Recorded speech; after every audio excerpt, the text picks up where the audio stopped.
Assalamualaikum warahmatullahi wabarakatuh. Salam Pramuka.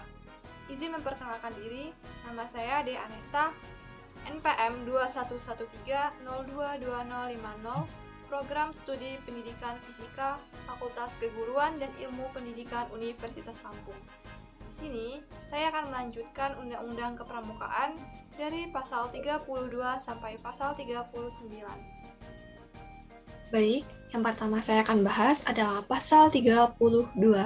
Pasal 32 ayat 1, Satuan Organisasi Gerakan Pramuka, sebagaimana dimaksud dalam pasal 23 huruf B, huruf C, dan huruf D sesuai dengan tingkatannya dapat membentuk yang pertama, Satuan Karya Pramuka. Satuan Karya Pramuka ini adalah suatu wadah pendidikan guna menyalurkan bakat, mengembangkan minat, dan meningkatkan pengetahuan serta kemampuan, keterampilan, dan juga pengalaman para pramuka dalam berbagai kejuruan. Yang kedua, Gugus Dharma Pramuka. Gugus Dharma Pramuka ini adalah satuan organisasi bagi anggota dewasa Gerakan Pramuka sebagai wadah pengabdian untuk masyarakat serta memajukan gerakan pramuka dan bangsa dan negara. Yang ketiga, Satuan Komunitas Pramuka. Satuan Komunitas Pramuka ini adalah satuan organisasi penyelenggara pendidikan kepramukaan yang berbasis profesi, aspirasi, dan agama. Yang keempat, Pusat Penelitian dan Pengembangan. Yang kelima, Pusat Informasi. Dan yang keenam adalah Badan Usaha. Pasal 32 ayat 2, ketentuan mengenai organisasi pendukung gerakan pramuka sebagaimana dimaksud pada ayat 1 ditetapkan dalam anggaran dasar dan anggaran rumah tangga. Pasal 33 ayat 1, pada setiap gugus depan dan kuartir sebagaimana dimaksud dalam pasal 20 ayat 2 dapat membentuk Majelis Pembimbing. Selanjutnya, pasal 33 ayat 2, Majelis Pembimbing sebagaimana dimaksud pada ayat 1 bertugas memberikan bimbingan moral dan keorganisatorian serta memfasilitasi penyelenggaraan pendidikan kepramukaan. Selanjutnya, pasal 33 ayat 3, Majelis Pembimbing sebagaimana dimaksud pada ayat 1 terdiri dari atas unsur. Yang pertama, pemerintah, yang kedua, pemerintah daerah, dan yang ketiga, itu adalah tokoh masyarakat. Selanjutnya, pasal 33 ayat 4, Majelis Pembimbing dari unsur tokoh masyarakat sebagaimana dimaksud pada ayat 4, huruf C, harus memiliki komitmen yang tinggi terhadap gerakan pramuka. Selanjutnya, pasal 34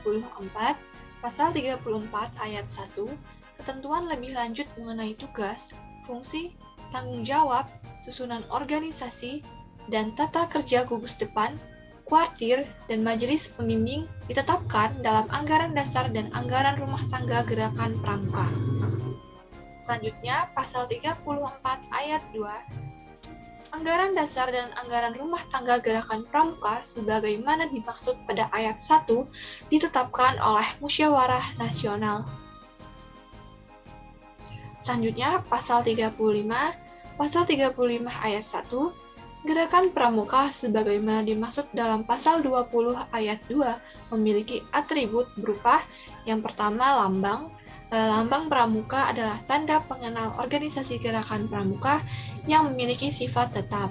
Selanjutnya adalah bendera. Yang ketiga, panji. Panji gerakan pramuka atau kepanduan nasional adalah simbol mandat negara kepada gerakan pramuka yang tujuannya untuk ambil bagian dalam usaha mendidik anak dan pemuda Indonesia agar siap menjayakan bangsa Indonesia. Selanjutnya yang keempat itu adalah himne. Untuk himne pramuka ini adalah himne yang diciptakan oleh Hussein Muntahar. Yang kelima itu adalah pakaian seragam. Pakaian seragam ini tujuannya adalah agar anggota pramuka yang menggunakannya dapat berakhlak mulia, sesuai satya dan dasa dharma, memiliki jiwa korsa dan berdisiplin tinggi. Selanjutnya, pasal 35 ayat 2 atribut gerakan pramuka sebagaimana dimaksud pada ayat 1 didaftarkan hak ciptanya. Selanjutnya pasal 36, pemerintah dan pemerintah daerah bertugas yang pertama, menjamin kebebasan berpendapat dalam berkarya dalam pendidikan kepramukaan. Yang kedua, membimbing, mendukung, dan memfasilitasi penyelenggaraan pendidikan kepramukaan secara berkelanjutan dan berkesinambungan. Dan yang ketiga, membantu ketersediaan tenaga, dana, dan fasilitas yang diperlukan untuk pendidikan kepramukaan. Selanjutnya, pasal 37. Pasal 37 ayat 1, pemerintah dan pemerintah daerah berwenang untuk melakukan pengawasan terhadap penyelenggaraan pendidikan kepramukaan sesuai dengan ketentuan peraturan perundang-undangan. Pasal 37 ayat 2, pengawasan terhadap pelaksanaan penyelenggaraan pendidikan kepramukaan sebagaimana dimaksud pada ayat 1, dilaksanakan oleh menteri dan gubernur serta bupati atau wali kota.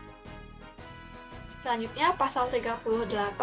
Untuk pasal 38 ini berbunyi bahwa setiap peserta didik memiliki hak, yaitu mengikuti pendidikan kepramukaan, menggunakan atribut pramuka, mendapatkan sertifikat dan atau tanda kecakapan kepramukaan, dan juga mendapatkan perlindungan selama mengikuti kegiatan kepramukaan.